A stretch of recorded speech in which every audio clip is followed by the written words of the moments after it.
All right, ladies and gentlemen, welcome to another episode of the Irrational Confidence Podcast. We're talking college football, and it's week number 8. It's that time. We're getting there. It's one of the slower weeks of the year, but that doesn't mean that there is not good football from top to bottom. But the man who will sit there and make sure that you know everything you need to know, my co-host, Fresh. How you doing, buddy? I can't believe it's week 8, but it's kind of like you have trap games. This is like trap week because next week, week 9 is a big week. Week 7 was huge. I think this is like a lull. We don't expect much from it, but you got to watch out. I think this is where to get some of the real crazy outcomes in this week where no one really expects anything to happen. Yeah, we had a long conversation about this week. We talked about how there was, you kind of, like you said, there's a letdown from week 7 coming into week 8. We talked about that this is one of those weeks where there's a lot of sneaky good games, whether you can flip onto some of those non-Power 5 conferences.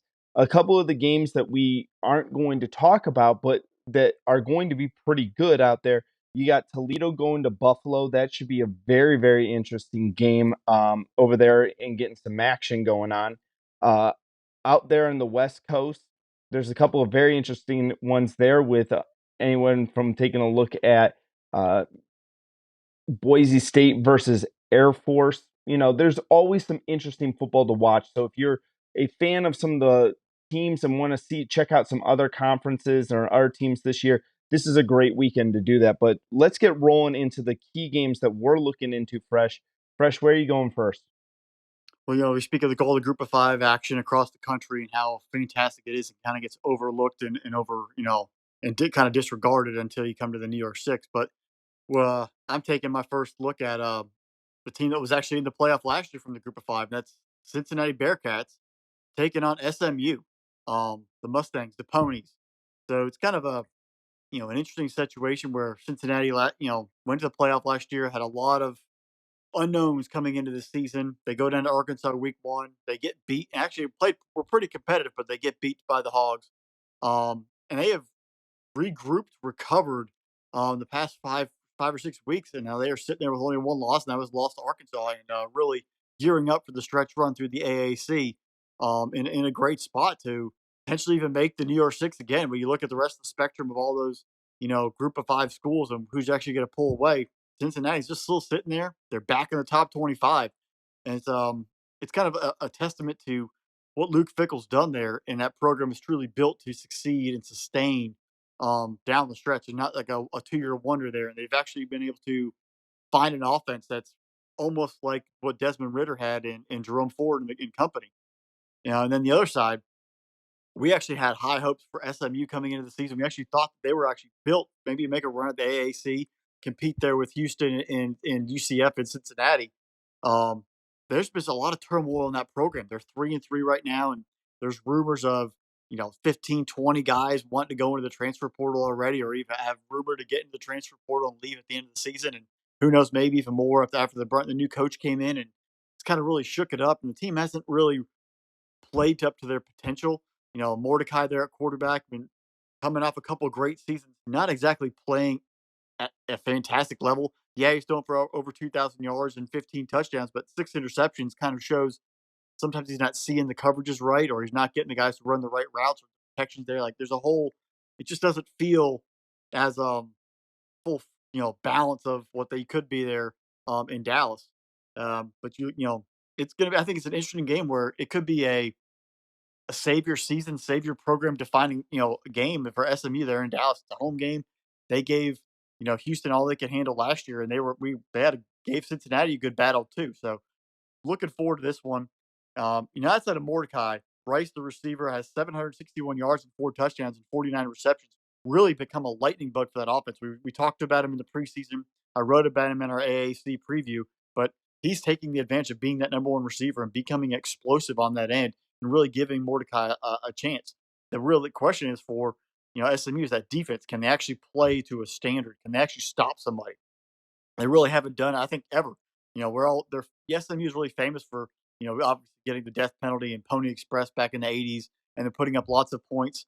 Over through the late '90s and 2000s. They continue to do that. They're just desperately looking for someone who can actually stop somebody on that defensive end.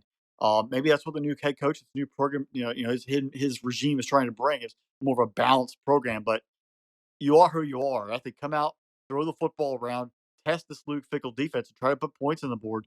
You have nothing to lose. It's not like you're 5-1 or 6-0, and you have that perfection weighing on your shoulders. Go out there and try to sling it around. Try to take down Cincinnati. Get yourself a top 25 win. We've seen crazier things so far this season, but if you get a win here, puts you back in opportunity. Maybe make an AAC championship game in a solid bowl. So you still have that a lot to play for, and pulling off an upset of a top 25 team is a program defining situation. Looking back at Cincinnati, Bryant has really settled in as the quarterback, 15 touchdowns, 6 picks, only 1,500 yards passing, but they're more of a balanced offense there in Cincinnati. McClellan run for 500 yards and five touchdowns. He's been pretty solid there from that perspective. But Cincinnati is who they are, and they are defense, defense, defense. Right now, this year, they're giving up 21 points a game. They're scoring 38. Um, there's not much of a big of a divide from the perspective from SMU. They're scoring 35 and a half and giving up 30. Both teams are putting up over 400 yards. But the real question that we're going to come to see is that Cincinnati is giving up 312 yards total defense. They are not allowing opponents to really get going in the offensive end. And the other side, SMU giving up 200 plus yards passing and 200 yards rushing. So I expect Cincinnati to run the football, run the football, run the football, employ their will, keep that Mordecai, keep that SMU offense on the sideline, dictate their own pace of the football game. And in the end, I think it's going to be a slow starter, and Cincinnati will pull away in the second half, maintain their top 25, and keep gearing toward repeating as a New Year's Six Bowl for the third straight year. But I think a big win for Cincinnati after they have a struggle in the first half, pull away in the second half, and really continue to instill their will and show that they're still here and their program's not going away anytime soon. Yeah, this is going to be a marquee game for Cincinnati. I believe last year this was a ranked game. I want to say that SMU was a top 25 team at the time of this matchup. And you bring back Mordecai. I'm with you on the Rice kid. I thought he was phenomenal. I've been very impressed by him. But if Cincinnati gets through this game, it's going to set up a huge matchup next week, going down into Orlando to face UCF. And I think right there you're talking about playing for, who's going to be the head in the American. Although that game at the very end of the season with Tulane still looms. Well, we said trap weekend. This is, are they going to get caught looking ahead to UCF and forget to actually take SMU seriously? Yeah. All right, Fresh. Let's go to another game in the American Conference right now. So I'm going all the way to Tulane. I mentioned the Green Wave already. Memphis is traveling to Tulane. Tulane Steers sitting here right now as 7-point favorite. Over under is set at 56.5 points. Tulane's 6-1 on the season and has climbed all the way to number 25 in the country according to the AP voters. It's been an interesting way that Tulane has done this, because if you look at Tulane, the only person, when you take a look at them statistically and take a look at some box scores, because a lot of us haven't seen a whole lot of Tulane, so you kind of want to go off of seeing what they do in those games. Michael Pratt is their quarterback, and he's the one that really jumps off the page to you. He's accounted for 15 total touchdowns this year. He's definitely a solid dual threat quarterback. He's helped out by Tyjae Spears. Tajay is averaging 4.8 yards a carry. I know that doesn't sound like a whole lot, but he's also already got 8 touchdowns on the season. When I started diving into the Green Wave, I saw that Tulane's done a great job of grinding out wins this season. And the thing that impressed me the most is that Kansas State only has one loss on the year. That one loss came to Tulane. Statistically, in that game, no way. Tulane should not have won that game. That game was completely dominated by K-State. So I started digging and digging and digging into how did Tulane pull this off? And then I started looking at what they do defensively. In that game right there, they held Kansas State to 2 for 15 on third down and 1 for 5 on fourth down. That's been the MO for Tulane this whole season. Tulane is only allowing offenses to convert third down at a 31% rate right now. So when they get a chance to get off the field, that defense gets off the field, they get the ball back to their offense and let the offense try to put some more points on the board. That's going to be the big thing with Tulane. They have this bend, don't break defensive mentality. They haven't gotten a ton of sacks. They haven't gotten a bunch of turnovers. But what they wind up doing is when it matters the most, they're able to get themselves off the field. If they continue to do that, it's going to be a very successful day for the Green Wave. They're led by linebackers Dorian Williams and Nick Anderson. Both are huge leaders on this defense. They have a lot of seniors on that defense. That's the reason why they play so disciplined and so together. It's a collective team. It's a very, very big team effort on the Green Wave side. I really like that what I found by them. Memphis started off the year at 4-1, has lost their last two games to Houston and to ECU. Seth Hennigan has thrown for almost 1,000 yards in the last 4 games and 6 touchdowns, but he's also taken 15 sacks in that time period. That really started to concern me when I looked into this. He has a huge target right there in a 6'6" tight end, Caden Pressicorn. It's become his favorite target. They have 6 TDs together on this year. When I started looking at Memphis in their losses to ECU and Houston, Memphis has not been able to get off the field on third and fourth down. They're sitting there allowing teams to extend drives for those drives to go longer and longer down the field. Memphis is going to need a huge game out of Xavier Collins. He's the linebacker. He's done everything for this team. He makes tackles, he gets sacks, he forces fumbles, he winds up getting interceptions. But the one I really wanted to watch out for on the Memphis side of the defensive ball is Quindell Johnson. He's got 9 career interceptions. He's a senior. This could be a very big day for him if he can get some turnovers. Memphis is going to have to do that to win this game. They have a decent passing attack. Tulane has done a great job of shutting down almost every single offense they've come across. I got to go with Tulane. There are too many things on their side to make that feel like that's a safe pick for me. I'm looking at them going, wow, there's so many seniors on this defense. They're doing the key things that they really do well. They're staying home. They don't need to get out of their own beds. In the end, Tulane does everything they need to win, and they're going to wind up winning this one 41-28 right now. And like I said, Tulane's going to start setting up some big matchups in that American Athletic Conference in the near future.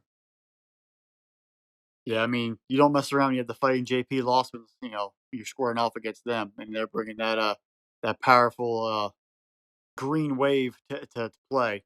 But my lasting memory of Memphis was 2 weeks ago with a nice solid lead the fourth quarter against Houston. And our producer Drew had money on Memphis, and then it all crumbled in the last 2 minutes of the football game, and they lost Houston in a crazy comeback. It looked like a very demoralizing, second half when a game you had full control of, and I just don't see them really recovering since. I see Tulane just building off this momentum of being back in the 25 since the first time since JP Lossman was the quarterback. If you're not aware of who he is, look at the Buffalo Bills. They drafted him a while back in the late 90s, and he was a player.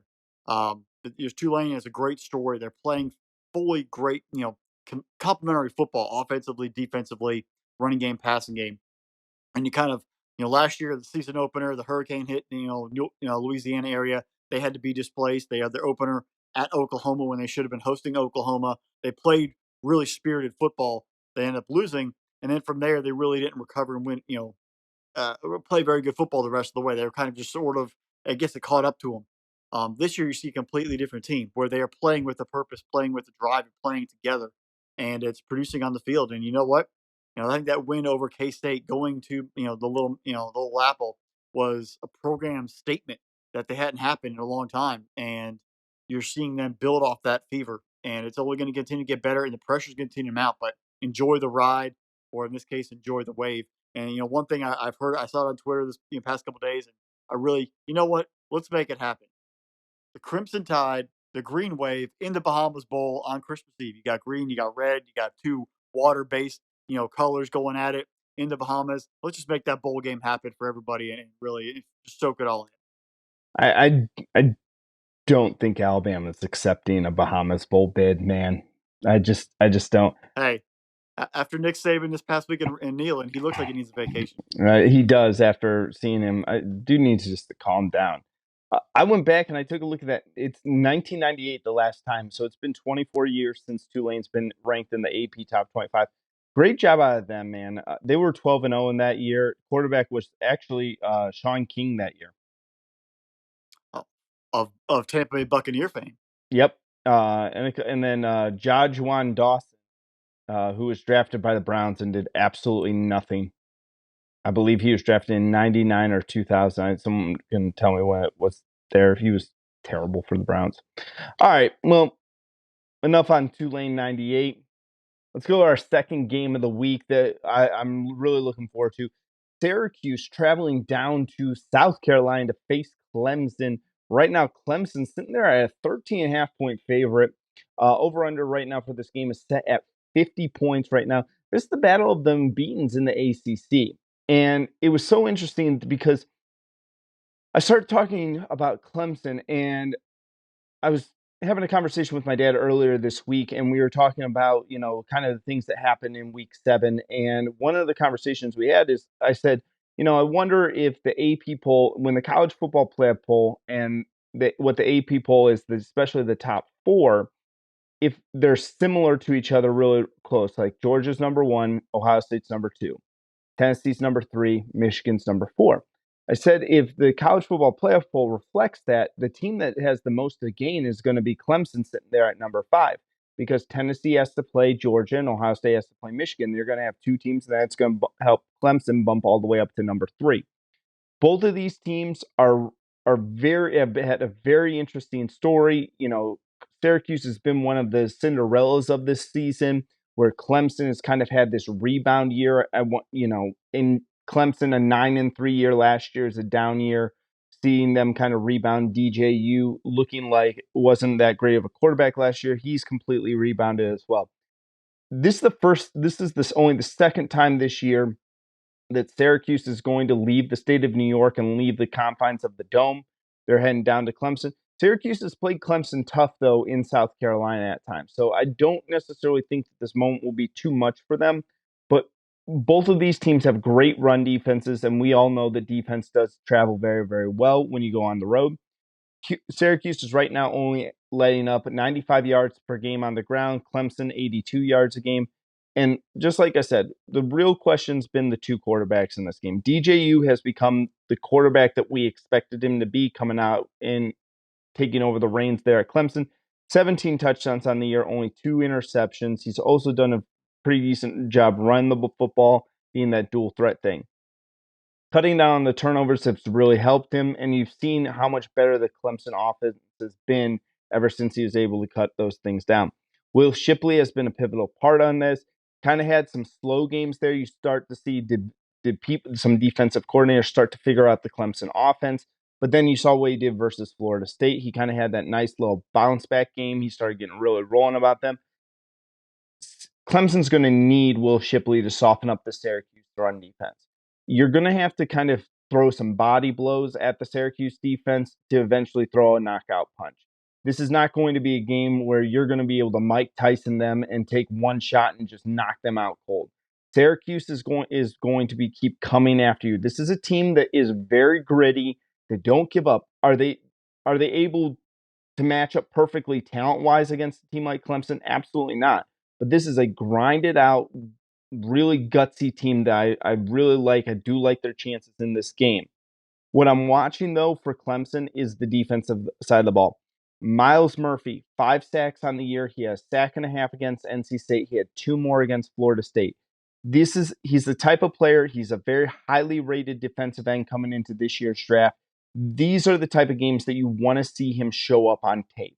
This is what you're going to send to scouts in the NFL saying, look, in the biggest games of the season, I came in, I made a difference in those games. He's sitting right now as a top 10 prospect. This is a type of game where you could start moving into that top 7, top 5 range right there, depending on which mock draft you're looking at.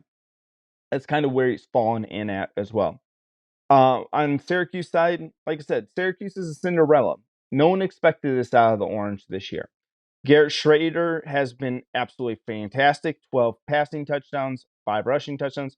But it's been kind of the emergence of Sean Tucker. He's really helped out. 644 yards on the ground, 6 touchdowns there. He was extremely effective against the NC State run defense last week. NC State has a really good run defense, and he was averaging 7 yards a carry.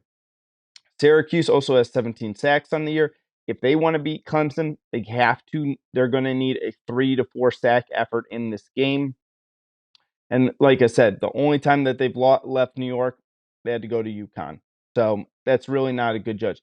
Can they travel? Can they do this stuff on the road like they did at home? They need to have the same game plan, like they said, against NC State in order for them to be effective. They held NC State to 2.5 yards a carry. They put NC State in a lot of long passing situations there. Can they do that against DJU and Will Shipley? I don't think so. It's got to be something close to that, but I don't think you're going to hold them to 2.5 yards a carry. But if you're holding them to under 4 yards a carry, I think that's going to make this game very, very close. In the end, Clemson's got way too much talent. I think that talent eventually wins out in this game, and the game being in Death Valley makes it extremely difficult. Syracuse is going to claw, fight, and scratch in this entire game.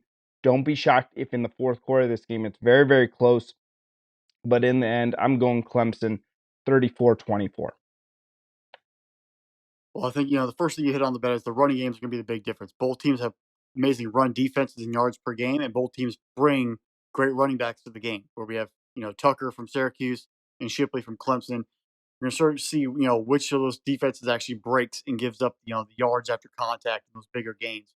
And looking at the stats just really quickly, Clemson giving up 255 in the air. Now you kind of look at that. It's like, is that because they've had leads and other teams have had to throw a lot in the second half, or are they actually just getting beat in the air and shutting down the running game completely? I think it's the former, where they're getting leads and teams are having to throw on them, and they're sort of just playing a little shell defense. So, but do expect Schrader and Rhonda Getz in the second to try to produce some sort of passing game and passing attack for the Syracuse Orange, just to give them some balance. Because if they try to go after it just with Tucker, that defense is going to eat him alive, especially in the backfield.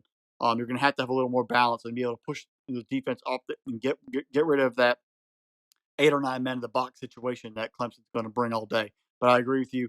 Clemson will be victorious, and actually, I don't think it's going to be close. I think Clemson will put it to them pretty solid and make this another staple win, especially this a ranked team, another chance to really add another feather in their cap and their resume. That they might not have many more chances going down the stretch, but they will put it to them pretty good, and walk out with another W. All right, Fresh, where are you going next? Well, as much as it makes me nauseous, we're going to talk about two more teams wearing the color orange. We've done this way too many times the past couple weeks with Tennessee and then Syracuse and Clemson, and now we are going to talk about Texas and Oklahoma State. Way too many teams with orange right now, but they're all playing well. Texas, 2 weeks ago, 49-0 win over Oklahoma, and then had Oklahoma State this week. Last week, they had the Iowa State, which was a classic trap game, and if it was normal Texas, they probably would have lost that game. Somehow, they were able to just get enough done, beat Iowa State 24-21, and survive. And that right there told me that this team is a different football team. Because in the past, they would have had those losses that were inexplicable, or a lot of games they shouldn't have lost, like losing to Kansas last year. They were able to get off the high of winning 49-0 over Oklahoma, settling down, and finding a way to win a tough football game versus Iowa State and Matt Campbell and that scrappy program. Now you come into this another big matchup versus Oklahoma State, coming off of a double overtime loss, a heartbreaking loss to TCU. Where does Oklahoma State go? Do they bring the same fire? Do they rebound, or can Texas continue to move forward and win? That's the kind of the storyline we have going into this. Which of these football teams at this point of the season can keep playing and grow and move forward? They both have everything in front of them, especially with the top two teams in the league. There's no East and West, North and South divisions in the Big 12. Top two make it. Now, there's two teams currently undefeated, but both these programs have a chance to play and set the standard up and beat those teams to move into the championship game if they can get there. Oklahoma State, Spencer Sanders, that offense, it really just flows through him, and that defense has not played up to standard like they had last year. What can they do? Can they rebound? They blew a big lead versus TCU last week. They got torched on by Max Duggan in the second half. They couldn't find ways to get stops when they needed them. Another lethal offense with Quinn Ewers, Bijan Robinson, Xavier Worthy, and others are coming into town, coming into Stillwater, into T. Boone Pickett Stadium. Can this defense show up, or are they just a shell of what they were last year? Next thing, can this Texas offense put it on Oklahoma State? Can they beat a ranked team? Um, they looked okay, and if Ewers played versus Alabama, they might have actually won that football game. But they played well as a team at home. Oklahoma's not ranked. They stormed them. What can they do in this situation where they are playing a ranked team in a hostile environment? The sidelines are very tight there in Stillwater. What can they do? Is this team mature enough to go on the road and get a big win versus a very good football team? Can Coach Gundy rally Oklahoma State? Can he get them focused to win this football game and keep their dreams ahead of them? If they still can survive, they can win this football game, move forward, have a couple wins down the road, and then obviously beat Oklahoma and Bedlam. They're probably right back in the Big 12 title again, have a chance to win the conference. If they don't win the conference this year and they didn't win it last year, I think a lot's going to be said about where this program is going to be because there's rumors of Oklahoma and Texas leaving even earlier and go into SEC as opposed to 2025. So your chance to really shine and beat your two biggest rivals and own the league while they're still there. The window's getting smaller. Spencer Sanders has been there for 25 years. Who's going to be the next quarterback that's going to fill in for him and continue to carry that torch? You're losing your opportunities. Your window is closing. You still have it in front of you this year, but you've got to find a way to grow and move forward.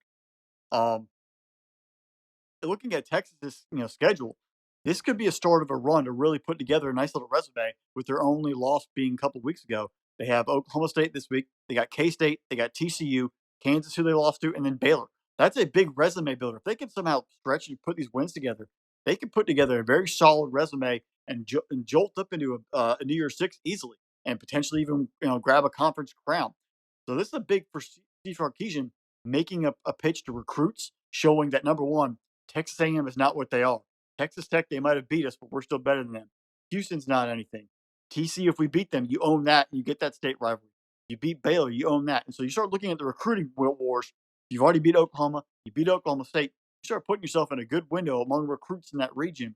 Keep building that momentum for Texas. It's a big, big, big platform for them. Can they actually be a Texas of old and not a team that loses and stumbles a game that they shouldn't lose down the stretch? That's what's really at stake, building momentum and moving forward for both these programs. Um, you know, what can we say about Ewers? He's played well when he's been on the field. He's shown he's the real deal.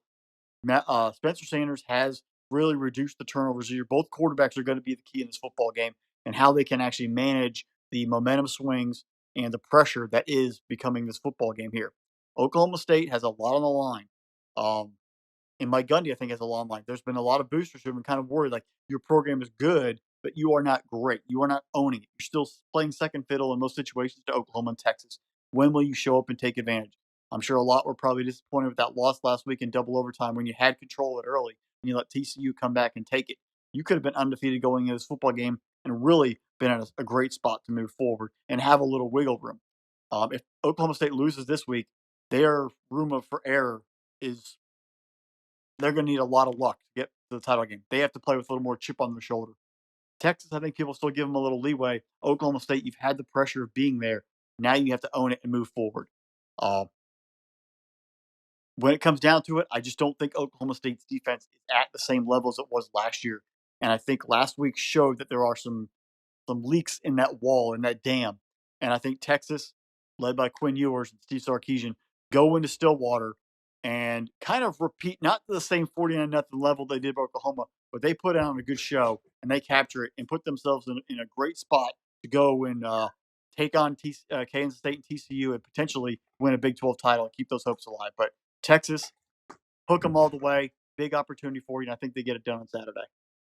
Yeah, this is going to tell us a lot about both of these teams. Is Texas going to have like that nice bounce back and jump back into the picture? I saw a rating. They have like ESPN has them at like a 12% chance of making the college football playoff, and I kind of laughed. I was like, a lot of craziness is going to happen for them to get to that point. But this is going to tell us a lot about Texas football. Is Sark the right guy for this job? If he loses a game like this, and that's his third loss on this year, especially with Ewers coming back when he did, I don't know. I start to question Texas and like, you need to start really winning games. You won the shootout. You squeaked by Iowa State, and that was even close. There's some kind of questionable calls going down the line in that game right there. they got to really come back and win this game big going into the Saturday. All right, Fresh. Let's go over to where you want to go to next. You want to do K-State TCU real quick? Let's go ahead and stay in the Big 12. Yeah, the two teams that have really, I think, taken the league by storm, kind of like a Baylor Oklahoma State from last Yeah. So this is an interesting game. K-State TCU. It is K-State's currently ranked 17th in AP. TCU 8th. Interesting. TCU's coming off that huge win. They're still undefeated right there. TCU is only a 3.5 point favorite. Over under set at 55.5 in this one. This is an interesting one because the game is in Fort Worth. You know, everything in this is pointing that Max Duggan, Miller, they're just going to run all over Kansas State. But at the end of the day, like Kansas State's still 5-1. They're 3-0 in conference play. They're both of these teams are almost like borderline identical with each other in certain aspects. TCU's just offense has just been clicking like crazy. You see them putting up 45 points a game right now. I don't know what to make out of the Horned Frogs. Like, are they a legit team? Is this a team that we should be looking at for the playoffs? Is this a team that we should be kind of saying, okay, they're going to be a great, like, January 1st bowl, New Year's Eve type of bowl type of team? Like, I feel like I should be sold on TCU, but sometimes I still have questions about them. How do you see this going down, Fresh? year. I mean, I think the first thing is really the biggest shock of all this is that Adrian Martinez has not thrown an interception, and Kansas State is the only team in the country not to throw an interception on the season. Wow. And what makes it even more crazy is that Martinez threw 30 interceptions in 4 years at Nebraska, one every 35 pass attempts, but yet he has yet to throw one now. So it's a confidence thing. Maybe the offense is flowing better for him, but he has a maturity about him that's helped K State be here. Him and Deuce Vaughn using their legs and then him using his arms when he has to, and a defense that supports them. You know, one thing we all noticed at Nebraska and under Scott Frost, they didn't have a defense. So he has a defense that he knows he doesn't have to be scoring a touchdown every drive, and he has a little support. I think it's probably been a mental thing to help him along and help him grow. But this is going to be another. I think this might be the biggest challenge. Where now you're ranked, expectations are high. People are really focused on you. You're 3-0 in the league. Um, it's not like you can sort of wade around in the in the prairie, if you will, and just put up points. Oh shucks, you got to win. Oh shucks, you got to win. Now it's 3-0 versus 3-0. The spotlight is on you, and there's no way you can hide and run from it. If this game was in Manhattan, I would really like Kansas State's chances a lot more. But that trip down to Fort Worth, where TCU has played so well, and TCU coming off a road win in Stillwater, and destroying Oklahoma, in Fort Worth there a couple weeks ago, they have that mystique, that confidence. I think it's a little bit more puff your chest out, pound your chest like you're the king of the jungle sort of thing. Um, and I think TCU takes care of business. K State's been a nice story, but I just don't know if they have the points at a consistent level and eventually just historically. Can Adrian Martinez go through this game perfect and clean? Can he throw two touchdowns or throw a touchdown, run for three, and have no interceptions and somehow pull off a road win? It's just looking at the metrics and the statistics, it doesn't seem like that's a logical path. Eventually, that mystique of no turnovers is going to just break because it's just who he is.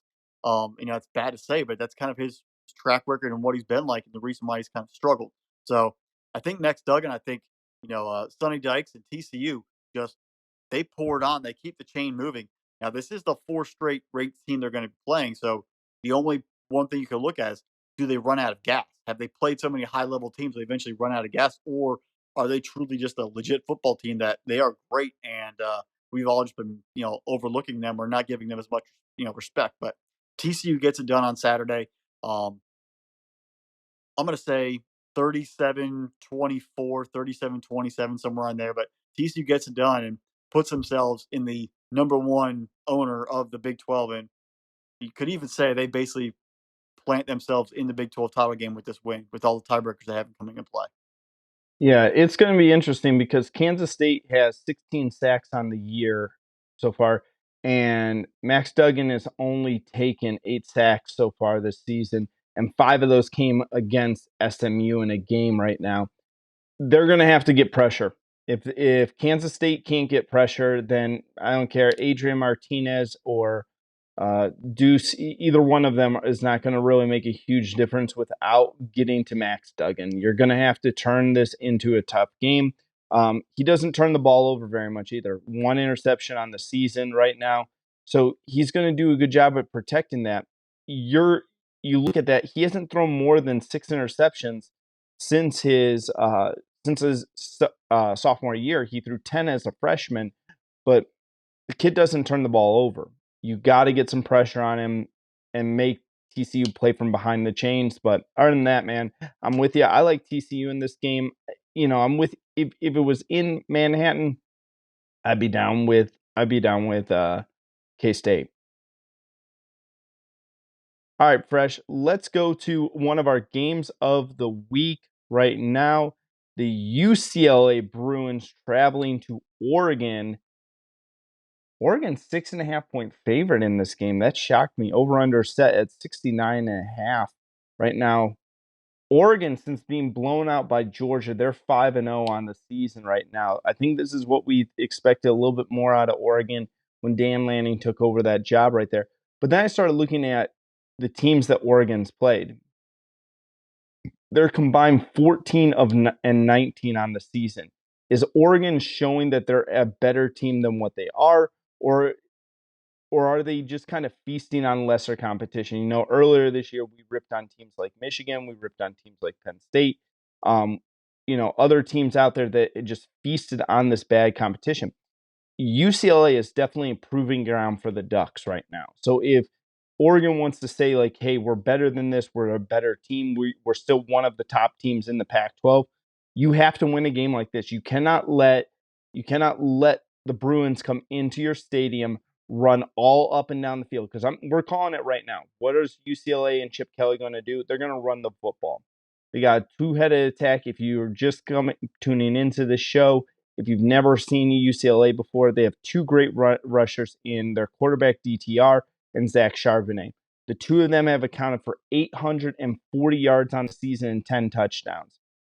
The thing that going into this game, Fresh, I took a longer look at UCLA this past week.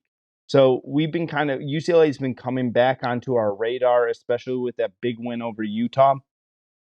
I started going back and I started looking at the game versus Washington. DTR has made a huge jump as a quarterback this year. Last year, he was a great dual threat thing. I would say he was a thrower, and he's a running quarterback who could throw the football. This year, he's become that passer. 15 touchdowns, 2 interceptions. It's only taken 6 sacks on the year. He can, like we've talked about, he does have that scrambling ability, but he's not leaving the pocket as quickly as he was last season. Also, you look at that, we talked a little bit about who was going to replace Phillips. You look at the connection he's made with Jake Bobo, 16 yards per catch, 5 touchdowns on the year. It's been really impressive. UCLA is doing a great job converting on third down, 54% rate there as well. That's huge. Extending the drives, letting Charbonnet really wear down the defense, connecting it there as well. They have 2 great pass rushers right now. We talked last week a lot. Latu, 6.5 sacks on the year. But the real guy who I want to see more out of is Grayson Murphy. He only has 3 sacks on the year. He is UCLA's best rated defender right now when you take a look at the NFL side of things. I want to see him have a better game. If UCLA is going to have a shot to beat Oregon in this game, you can't have it being just Latu out of the linebacker spot. You need to have that pressure from the defensive line. If UCLA wins this game, Fresh, they're going 10-0 until the Battle of LA. Like, I looked at the rest of their schedule coming up. Stanford, Arizona. Going into that showdown with USC, they're going to be a 10-0 team. And very easily, we probably should be talking UCLA in the college football playoff, which seems crazy to me from where we kind of had them at the start of the season. Like, correct me if I'm wrong, they were right on the outside looking in of our top 25, were they? Yeah, they were in our top 30, the more honorable mention, but they did not make the top 25. Yeah. And then I look at Oregon, man. Oregon's got the benefit of good Bo Nix. we know that from our time watching Auburn that there's good Bo Nix and there's bad Bo Nix. Good Bo Nix, 12 passing touchdowns, 8 rushing touchdowns. Bad Bo Nix is what you saw versus Georgia. Which Bo Nix are you going to get in this game? I still don't trust Bo Nix. Oregon's got to be a little bit better of a team, man. I still think they're doing a good job running the football. They're still attacking there as well. But I really need to see them prove it because UCLA's got a fairly decent defense. I still don't understand how everyone, you look at the matchup predictor, Oregon is a 71% chance they're going to win this game according to like the ESPN stuff.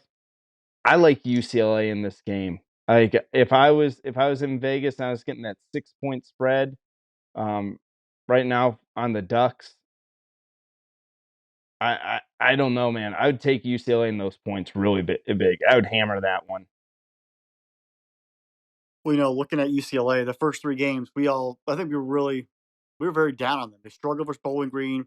They beat Alcorn State, and then they won by 1 point versus South Alabama at home. And you're kind of like, Brian Kelly, you've returned everybody. What's going on? And then they go to Colorado, they take care of business. And then they really jumped on our radar, and we started taking them seriously when they beat Washington. And then obviously they owned Utah. That game, they dominated the entire second half. You're like, well, maybe they're actually like, there's legit. They actually have a defense that could stop people. We kind of look back last year. We were waiting for UCLA to make that jump, and they played Arizona State, and they were tied at halftime. And then the second half, Arizona State destroyed them, and we were kind of like, well, UCLA is not real. Like they versus a bad football team, they got smoked in the second half.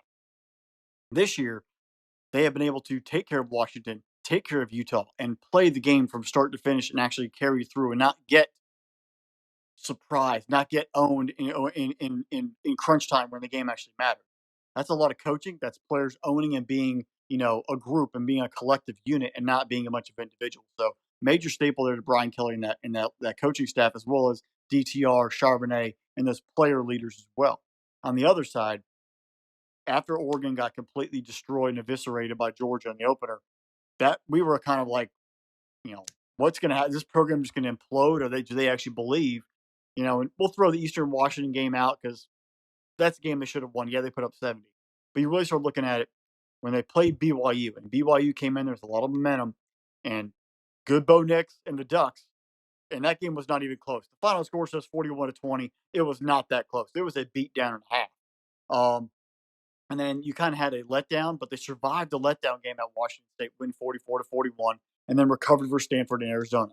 They haven't really been fully tested, like you mentioned, since that BYU game, but they have.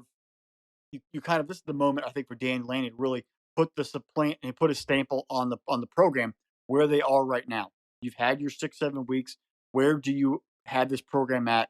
Are you truly ready to contend, or are you just beating a bunch of mediocre football teams and you're just going to be a 9-3 team at the end of the year and be an okay program?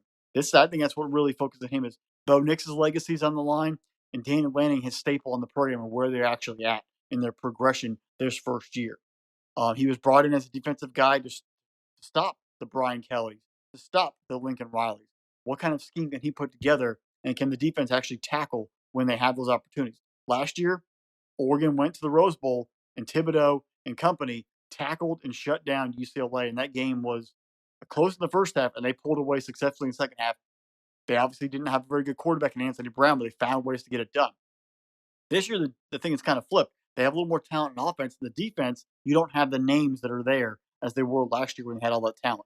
So what can Dan Lanning do and that Oregon Duck defense can do to actually get off the field, to force turnovers, force DTR into some precarious situations, which we have not seen him have in the fourth quarter this season.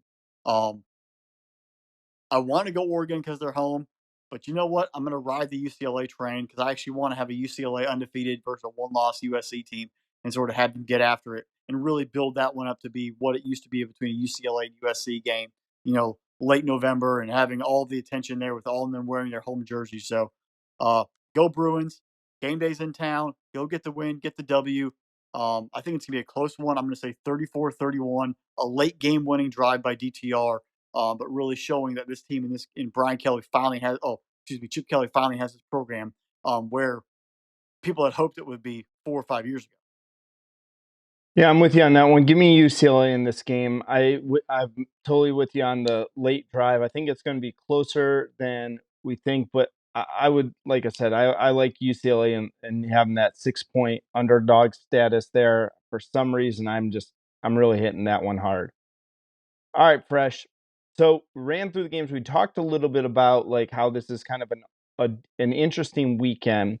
We're going to do one other thing here real quick, but before we move on to that, give me a game, another non-Power 5 game that has at least your interest that you're going to throw on and check in on. I think the non-Power Five is one thing you mentioned earlier was the Boise State Air Force game. Air Force, Richards there at the fullback, they have been a machine getting it done, and it's the doors open for them to really compete for that Mountain West title. Boise State has been up and down. There's been some turmoil there, but I think Air Force at home controls the pace. It's not the old Boise State. You can't get intimidated by the old Boise State Bronco helmet and that team, that Kellen Moore squads, those guys aren't there anymore. I think Air Force has a real chance. They can dictate the pace. They can get the W and really supply themselves in a great spot in the Mountain West. So, Air Force, aim high and get it done.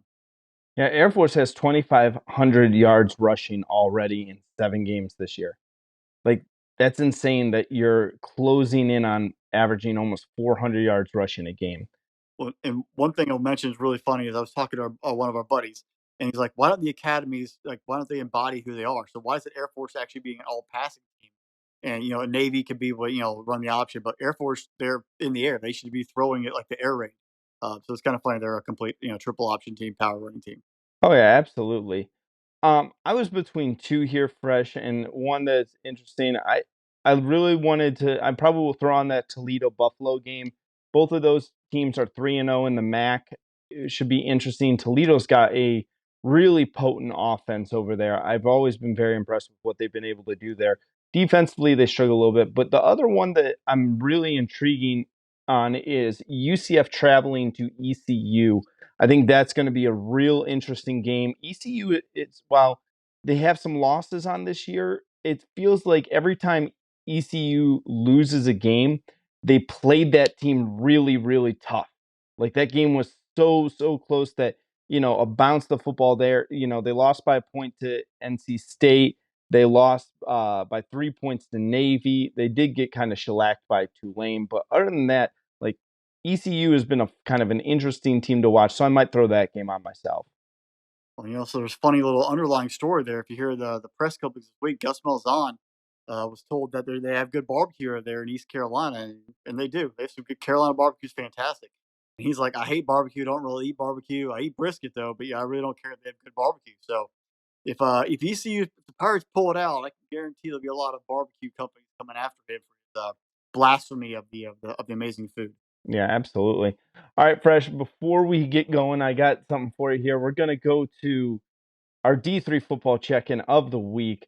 Mountain Union Purple Raiders playing Wilmington. I did do a little bit of research on this one. This game is at Mount Union, and it is band day at Mount Union at this As in football. marching band day It or is. rubber band day. No, it is band day, the marching band. So definitely going to have some good music over there at that. But we're going to go back to a game that we played last year, and we are going to play. Can Fresh name the unique mascot names of college football teams? So I'm not going to get this wrong like I did last week with the capital purple comets, whatever the heck they are. But Wilmington, out of Wilmington, Ohio, what is Wilmington's mascot name? Um, is it an animal?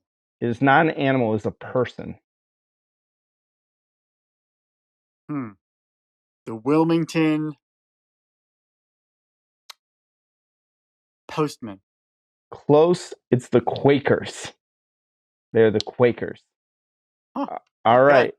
So we're going to go through a couple of these. I think that there's a few interesting ones here. I don't know if we've done this before here, but all right, Fresh. The College of the Atlantic. What is the College of the Atlantic? This is an I'll give you a clue. This is an insect. The centipedes. They're the black flies. The black flies. All right. Wait a minute. Okay. Here's another one. In Sonora, California, you have Columbia College. Now, I'll give you another hint for this one fresh. The Columbia College, what are they? It goes back to the 1949 or 1849 gold rush in California. What are they called? The miners. These people went when miners stake claims. These are the people that stole the claims from the miners. They're called the claim jumpers. Are- Texas A&M International. This is a weather phenomenon.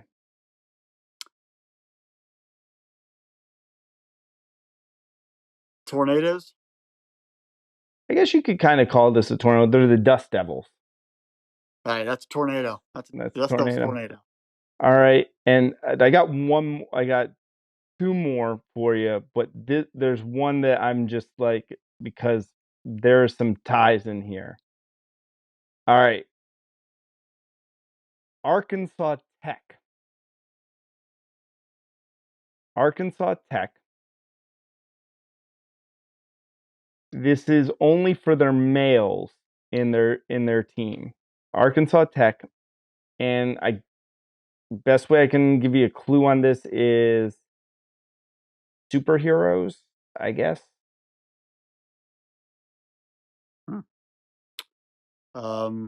Flash. They're the Wonder Boys. So do you want to be a Okay. Wonder Boy? All right, Actually, I think if you said it's from the movie The Natural, I could have gotten that because the name of the bat is called the Wonder Boy. That would have been better. Oh, yeah, that's a good one.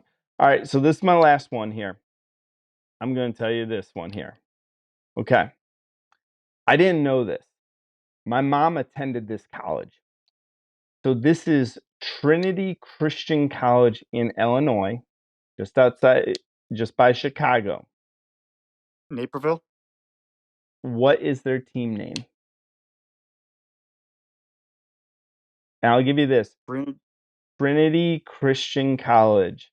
I'll give you a hint that it is a type of creature that kind of sometimes hangs out on social media. The yellowbirds, the Tweety birds. They're trolls. Oh. They're Trinity Christian College trolls. I can't wait to see my mom and let her know that she was a troll. Like, I don't know how you get away with this, but yeah, these are. I don't think you have to approach that the better way. You can't say, "Hey, mom, troll," then she might just be really angry. Nah, if you know my mom, it'd probably be, she'd be like, "What? What do you mean about that?" All right, folks, this is all fun and good, but it's going to be a fun weekend. And then we're moving into next weekend, Halloween, one of the best weekends of college football. We're going into it. This is just a fun weekend to watch. Enjoy the football out there. This is the type of time. If your team's not playing or if you don't like the game your team's playing, throw on one of these other teams because there's a lot of great football played in a lot of these conferences. Yeah, are some of these teams going to compete for national titles? No. But are they also teams that you're going to see and you go, that's actually a really entertaining football game? This is the weekend to do it. Guys, you've been listening to another episode of the Irrational Confidence Podcast.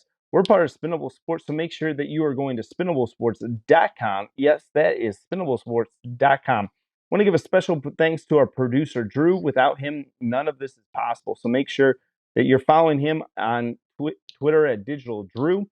And subscribe wherever you get your podcast from, whether it's Apple, Spotify, Good Pods, Stitcher. The Stitcher have pods? I still need to look that up. Amazon pods, there's a bunch of them. I don't know. Subscribe, leave us that 5-star review because you guys know Fresh and I, we're those 5-star prospects. And if you're watching this on the YouTube, hey, subscribe to the channel, hit that notification bell. We're putting out 2 episodes every single week. And when college football season's done, we're not. So there's some great content out there. There's an amazing interview with our boy over there, Chris Davis from EA Sports. I've listened to that interview. I've gone back a couple times, rewound it, and said, I want to hear something more, trying to find things talking about building that NCAA football game. Make sure you're interacting with us on Twitter. And that's all I got for tonight. Fresh, you got anything before we close out? That Chris Davis interview is fantastic. I've listened to it twice today myself. But yeah, really, everyone, listen to them, share them, subscribe, keep the momentum moving, and have a wonderful Saturday. Bye, y'all.